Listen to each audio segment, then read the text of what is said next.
Bismillahirrahmanirrahim. Alhamdulillahi rabbil alamin. Wassalatu wassalamu ala nabiyyina Muhammad wa ala alihi wa ashabihi wa sallam. Amma ba'd. Çështja që kemi luftuar më radh inshallah derisa të tafsirit. Na me fillu me komentu gjuzën amme apo gjuzën e fundit. Por quhet gjuzi amme për arsye se ajeti i parë i këtij gjuzit fillon me fjalën amme. Që është me marrë tash. Surja e parë e këtij gjuzi është sura Naba. Sura Naba ose surja e lajmit. Pse quhet kështu? Për arsye se kjo fjalë përmendet brenda surës. Allah subhanahu wa taala thot: "Amma yatasaalun." Amma yatasaalun. Frankallah. Për çfarë e pyesin ata njëri tjetrin? Allah subhanahu wa taala këtu flet për ata cilët e përmirësojnë Kur'anin dhe për tjerë në përgjithësi. Për njerëz, Allah tregon, thot për çfarë e pyesin, pra sjell një pyetje. Thot për çfarë po e pyesin ata njëri tjetrin. Pastaj Allah subhanahu wa taala është ai i cili përgjigjet kësaj pyetje. Thot anin naba'il azim alladhi hum fihi mukhtalifun. Ata e pyesin njëri tjetrin për lajmin e madh. Pra cilët ata janë në kundërshtim me njëri tjetrin. Pra lajmi i madh ose ky lajm që përmend në këtë ajet është lajmi me cilën ka ardhur pejgamberi sallallahu alaihi wasallam. Pra qëllimi është ato argumentet e qarta edhe udhëzimin që na ka sjellë pejgamberi sallallahu alaihi wasallam. Sidomos lajmet që kanë bëjnë me ditën e fundit, pra me ditën e gjykimit, me ringjalljen, edhe me shpërblimin me cilin do të përballet çdo kush prej njerëzve, ose me të mirë ose me të keq. Pra njerëz rreth këtij lajmi kanë kundërshtim njëri me tjetrin.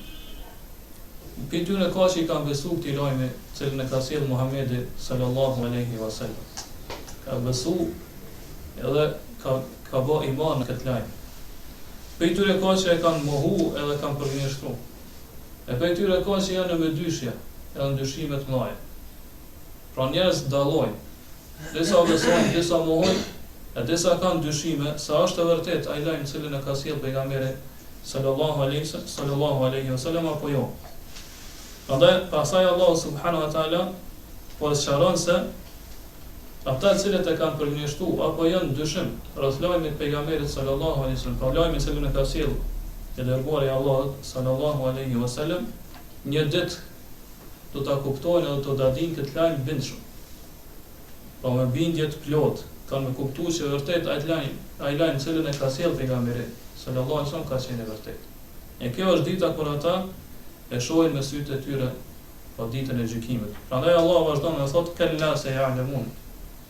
Thot gjithsesi ata kanë me ditë.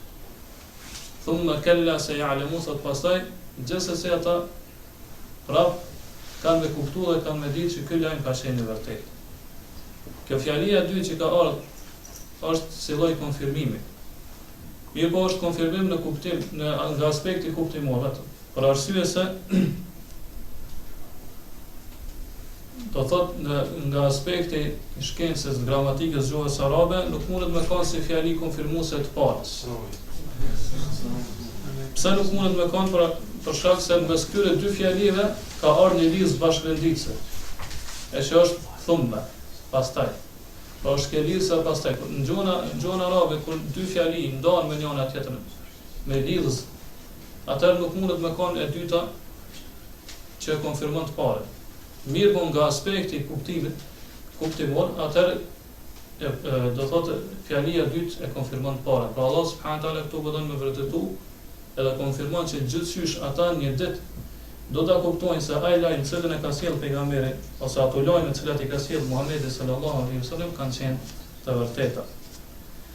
Po kjo dije që thotë se kalla se ya'lamun, gjithsesi do ta dinë ata, po qëllimi është pra Allah përmes saj apo i kërcënon njerëz këta cilët e kanë përmirësuar lajmin me cilën ka ardhur Muhamedi sallallahu alaihi wasallam. Allah po i kërcënon, po gjithsesi keni me ditë një ditë. Po qëllimi është se ata kanë me ditë ato duke qenë bindur, pra kanë me pa me sytë e tyre se ajo për cilën na ka lajmëruar Muhamedi sallallahu alaihi wasallam është e vërtetë. Pastaj pas kësaj Allah subhanahu taala fillon me numëru ato mirësitë dhe dhuntitë që ja ka dhënë njerëzve. Pa robën e tij. Në mënyrë që kur i numëron këto mirësi, Allah subhanahu taala dëshiron që një njerëzve ose i obligon njerëzve, i detyron njerëz që me falendëru Allah subhanahu taala për këto mirësi.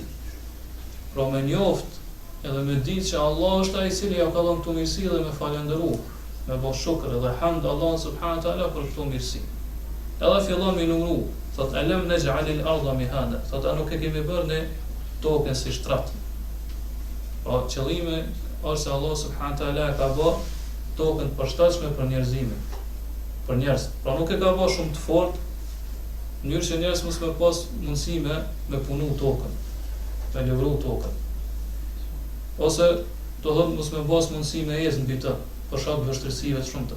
E ka bërë të përshtatshme që njeriu me ecë lehtë nëpër tokën dhe pas mundësi me punu tokën, pra me përfitu prej punimit të tokës. Gjithashtu nuk e ka bërë tokën shumë të butë, në mënyrë që njerëz mos e pas kur far dobi prej saj apo mos me mujt me qëndru mbi të. Pra ka bërë Allah subhanahu taala tokën të përshtatshme në varësi të dobive dhe interesave cilat njeriu i përfiton prej kësaj toke. Edhe vazhdon thotë wal jibala awtada. Thotë edhe kemi bërë tokën shtylla, ne kemi bërë kodrat shtylla. Pa kemi bërë kodrat si shtylla, thotë Allah subhanahu taala. Po kodrat sa i përket tokës janë sikur se shtyllat ose ato do thotë ai shtylla që e mban do thotë shtëpinë apo që e mban atë shatorin, çadrën e kështu me radhë. Ashtu e mbajnë ata dhe tokën. Po përmes tyre shtyllave toka qëndron e palëveshme. Po Allah subhanahu wa taala thot wa ja'ala fiha rawasiyan min fawqiha wa baraka fiha. Sura Fussilat ayat 10. Thot Allah subhanahu wa taala ka vendosur në tokë kodra të palëveshme. Po që e mbajnë tokën wa baraka fiha dhe ka dhënë bereqet kësaj toke. Po kështu thonë edhe gjeografët ose ata që merren me studimin e tokës. Thonë që këto shtyllat i kanë edhe rrojt e tyne, këto kodra i kanë edhe rrojt e tyne brenda thellësisë tokës. Njëri sikur që do thotë është shtylla e cila vendoset në tokë thellë për me mbajt shtëpinë ose çadrën, kështu me radhë, thotë njëjtë edhe këto kodra i kanë ato rrojt e tyre që përmes tyre do thotë qëndrojnë fort, këto shtylla nuk lëviz toka.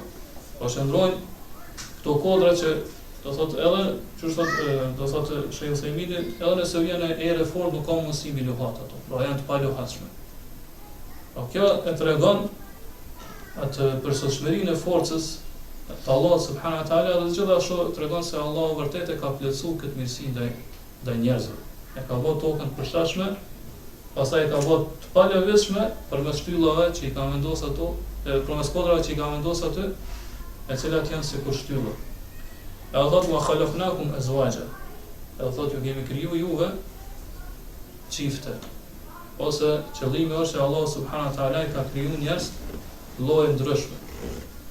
Pra ka kriju kapin njerëzve, do thot mashkullin, femrën, i vogël, i madh, dikush është i zi, i kuq, tjetri është i bardh. Do sipas dëshirës së vullnetit të Allah subhanahu wa taala dhe sipas asaj që ka kërkuar si Allah subhanahu wa taala. Allahu përmes saj ka dashur njerëz me marrë mësim, edhe me ditë fuqinë e Allah subhanahu wa taala. Por Allah subhanahu wa taala ka qenë aq i fuqishëm, edhe do të ka pas forcë kaq të madhe saqë prej një njeriu vetëm, pra prej Ademit alayhis salam, mi nxjerr këta njerëz që ndryshojnë edhe dallojnë njëri prej tjetrit. Po disa janë më të mëdhenj, disa janë më të vogël, disa janë do thotë ngjyra dhe raca ndryshme, mashkull, femër e kështu me radhë. Po pini njëri vetëm Allah subhanahu wa taala ka nxjerrë gjitha këto lloje ose njerëz llojshëm, edhe që shumë llojshëm që ndryshojnë njëri me tjetrin. Edhe vazhdon thotë wa ja'alna nawmakum subata. Thotë edhe kemi bërë gjumin e juaj prehje. Pra subata në arabisht qëllimi është që e ndërpren lodhjen. Po gjumi e ndërpren lodhjen. Njeriu kur të lodhet, edhe pastaj vjen me flajt, do thotë më një herë gjen prehje dhe i largohet ajo lodhje dhe pastaj ndjehet aktiv, edhe ka forcë me vazhdu në të ardhmen e me punu prapë. A nëse nuk pushon, nuk vjen me flajt, do thotë nuk bën gjumë atëherë, lodhave shkon të jushtu. Prandaj Allah subhanahu wa taala po tregon se kjo është një mirësi e madhe që na ka dhënë neve si njerëz. Po kjo është prej ajeteve, prej argumenteve të Allahut, që secili njeri do të meditojë rreth saj. Allah subhanahu wa taala na ka dhënë neve gjumin që pasi që të lodhim me radhë me flajtë dhe me pushu me gjetë prehje pas gjumit. Në surën Rum ajetin 23 Allah subhanahu wa taala thotë: "Wa min ayatihi manamukum bil-layli wan-nahar wa ibtigha'ukum min fadlihi." Do të prej ajeteve të Allahut, pra prej argumenteve që tregojnë se vërtet Allah subhanahu wa taala është krijuesi i këtij universi dhe krijuesi jon, do të është gjumi që e bëni jon gjatë natës. Gjumi që e bëni gjatë natës, edhe kërkimi i mirësive të Allah subhanahu wa taala që i bëni gjatë ditës. Kjo është mirësive të Allah subhanahu wa taala. Edhe vazhdon thotë: "Anna lejla libasa." Edhe kemi bërë natën si rrobë, si mbulor. Allah subhanahu wa taala natën e ka bërë pra sa i përket tokës, sikur një rrobë me cilën veshet toka. Pra është si lloj xhilbabi. Pra një rrobë e madhe që e mbështjell tokën aty ku bie nata.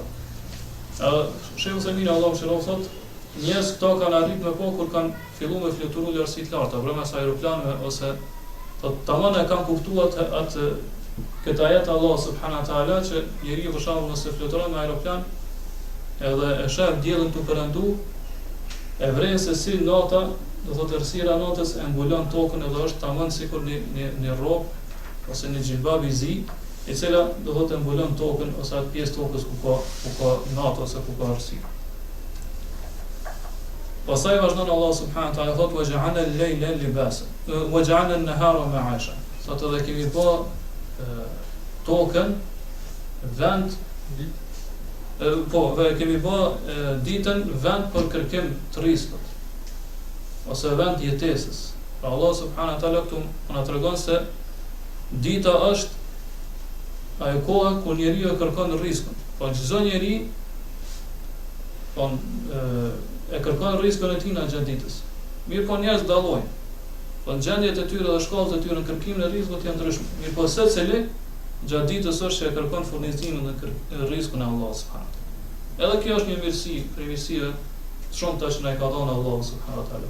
Që e ka bërë ditën vend ku ne kërkojmë furnizimin e rrezikun tonë, përmes cilit ne vazhdojmë me jetu dhe vazhdojmë do thotë me kanë gjallë.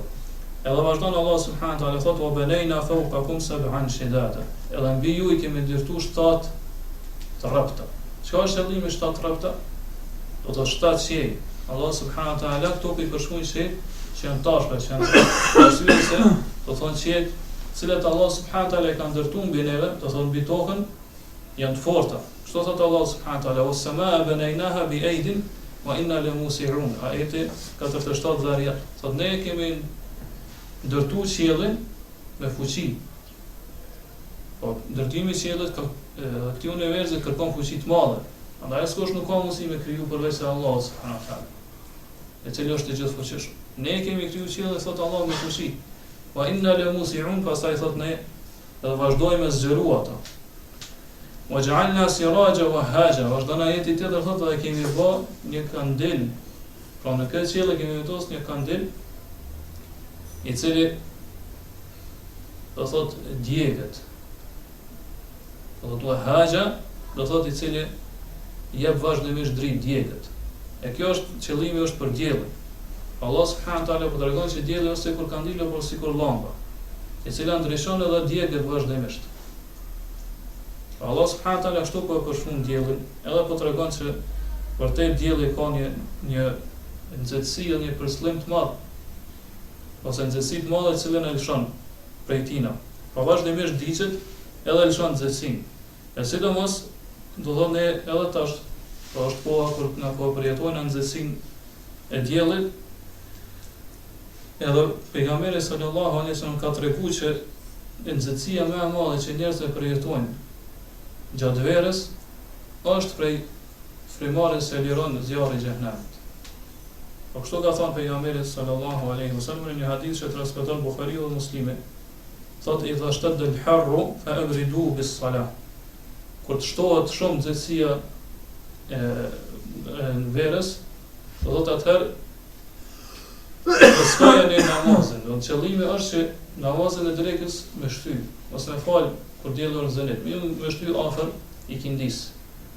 Fa inna shiddat al-harr min fayhi jahannam. Për arsye se thot nxehtësia e madhe është prej xhehenamit. Ose në hadith tjetër, që transmeton që thoshte Buhariu dhe Muslimi, pejgamberi sallallahu alaihi wasallam thot: "Ishtakat an-naru ila Allah." Zjarri i xhehenamit është anku te Allahu. Fa qalet ya Rabbi, edhe ka thonë o Zoti, akala ba'dhi ba'dhan. Një pjesë e jame po han një pjesë tjetër. Ose kjo tregon shpresinë e zjarrit të xhehenamit. Do një pjesë e tina e han një pjesë tjetër. Po e gëlltit. Fa adhina laha bi nafasain. Sot Allah të herë ka dhënë leje që 2 herë brenda vitit me bë 2 frymare. Nafasun fi shita wa nafasun fi sayf. Një frymare gjatë dimrit dhe një frymare gjatë verës. Fa ashaddu ma tajiduna min al-bard min zamharir jahannam. Prandaj nxehtësinë, ftohtësinë më të madhe që ndjeni jo gjatë vitit, kjo është pi zamharirit. Pra zamharir është ajo pjesa ftohtë e xhehenamit. I zamhariri xhehenamit sot vjen kjo. Wa ashaddu ma yakunu min al-harr min fayhi jahannam. Përse thotë, nxehtësinë më të madhe që përjetoni është gjithashtu prej asaj nxehtësisë që e liron xhehenami. Megjithë këtë, Allah subhanahu wa taala ka bashkë për këtij dielli njeriu me pas dobi të mëdha. Do me pas dobi të shumta.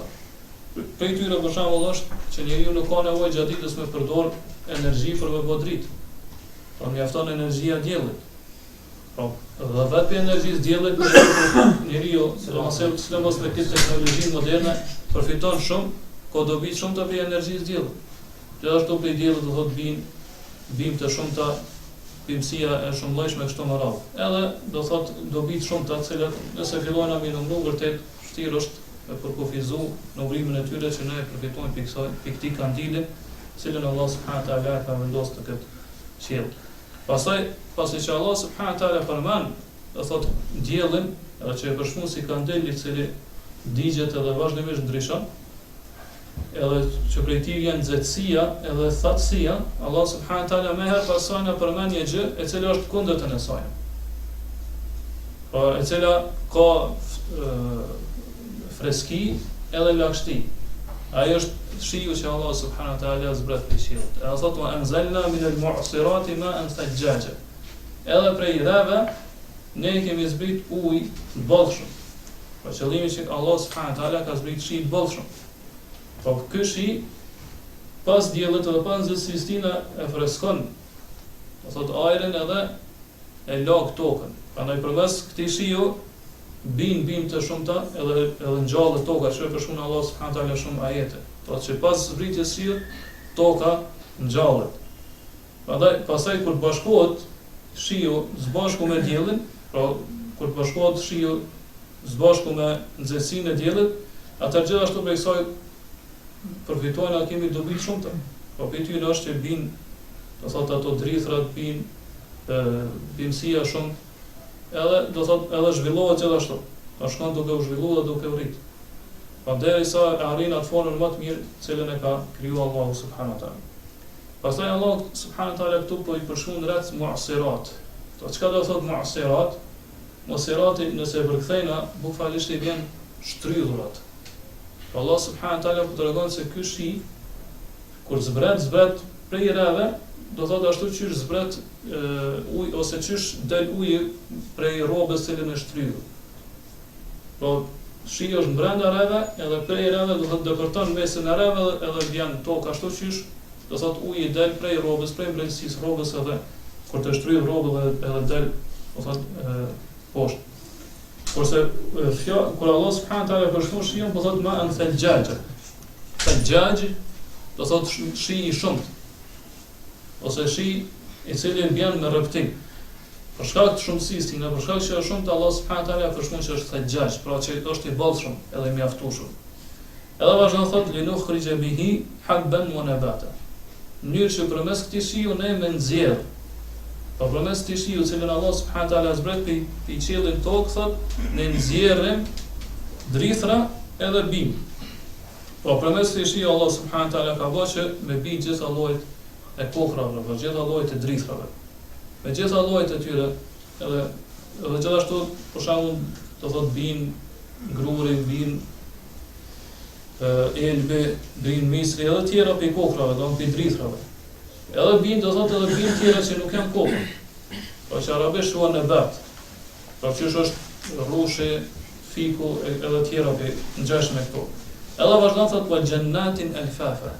Edhe bin kopshte që janë elfaf. Qa do thot elfaf? Në arabisht elfaf qëllimi është që ato e mbështjellin njëna tjetër. Për shkak shiu që Allah subhanahu wa taala azbret ato aq shumë rritën, do të rritë tyre aq shumë zgjatën, do të trungu tyre do të rritet dhe zhvillohet saqë ato mbështjellen edhe mbulojnë njëna tjetrën, edhe njeriu do thotë kur është në dorë sikur në një stre që nuk e lag shiu. Pra Allah subhanahu wa taala përmes këtij shiu që është i shumë, po nxjerr, po bën që nxjerr edhe drithra, edhe bim, do thotë edhe kopshte, do thotë kopshte të cilat janë vërtet, do thotë kopshte të bukura, kopshte të cilat ato degët e tyre mbështjellin njëna tjetrën dhe mbulojnë njëna tjetrën, e krejt këto Allah subhanahu wa taala ka nxjerr për një shiu vetëm. Pra edhe për këto do të njeriu do të më meditu që kjo tregon fuqinë e Allah subhanahu wa taala. Nuk e ka bëu për çdo lloj bime me zbrit në shije veçantë. I po pini u, i prini shiu, do thotë po bin gjitha këto pinë shumë bëjshme, edhe që ndryshojnë njëra prej tjetrës, edhe në formë, edhe do thotë në fryte që i dhojnë e kështu me radhë. Dallojnë drejt, do thotë njëra prej tjetrës. Kjo është mrekullim prej mrekullimeve të Allahut subhanahu wa taala. Allah thotë fa anzalna minas samai ma'an fa asqaynakum wa ma antum laha bikhazinin. Po qëllimi është, kjo është ajeti në surën Hijr, ajeti 22. Thotë Allah subhanahu wa taala edhe përmes shiut, po përmes ujit i cili vjen prej shiut, Allah subhanahu wa taala bën që me bi gjithë kjo bimësie shumë bashkë. Po jo të për mishir, po edhe përmes lumeve, edhe përmes proskave, e kështu më radhë që borohen prej tokës. Prandaj në surën Hijr Allah po thotë, edhe ne kemi zbrit shi ujë pi qiellit, thotë pastaj ne jo kemi bërë që jo kemi mësuar që atë ujë me marrë dhe me pi prej tina. Por nuk ka nevojë njëri me dalë edhe me vendos diçka dhe me mbledh ujin e shiut. Mirë po Allah subhanahu wa taala ka bërë që ky ujë po me vendos tokë, pastaj përmes shtateve të lumeve kështu më radh njeriu me pas mundësi me përfitu prej këtij uji dhe me marrë me pi. Wa ma antum laha bikhazinin, thot Allah subhanahu wa taala, nuk jeni ju ata që depozitoni këtë shi. Pra Allah ja ka bërë letë ju veç me marrë dhe me pi ujin. Edhe thot në surën Zumar ajetin 21 fasalakahu yanabi'a fil ard, dhe ka bërë pastaj që ky ujë me pas burime në tokë. Po përmes shiut shkon vendosën brendësi tokës edhe pastaj vorën prej tokës edhe njeriu e merr të gatshëm edhe do të përfiton prej tina dhe pin prej tina. Pasi që Allah subhanahu wa taala i përmend gjitha këto mirësi dhe dhunti që ja ka dhënë njeriu në këtë dunja, atëherë Allah subhanahu wa taala përmend gjendjen e ditës së gjykimit. Edhe cila do të jetë gjendja e njerëzve në ditën e gjykimit, ditë e cila është po kohë e caktuar, cila Allah subhanahu wa taala ka bërë kohë të caktuar, në cilën do të bëjë të partë edhe të mbrëmt për njerëzve. Edhe vazhdon Allah subhanahu wa taala pastaj përmend ajetet që tregojnë për këtë ditë dhe për shkakun këtë ditë. Inshallah na për këto do të vazhdojmë dersën e ardhshëm. Allahu a'lam wa sallallahu ala nabiyyina Muhammad wa ala alihi wa ashabihi wa sallam.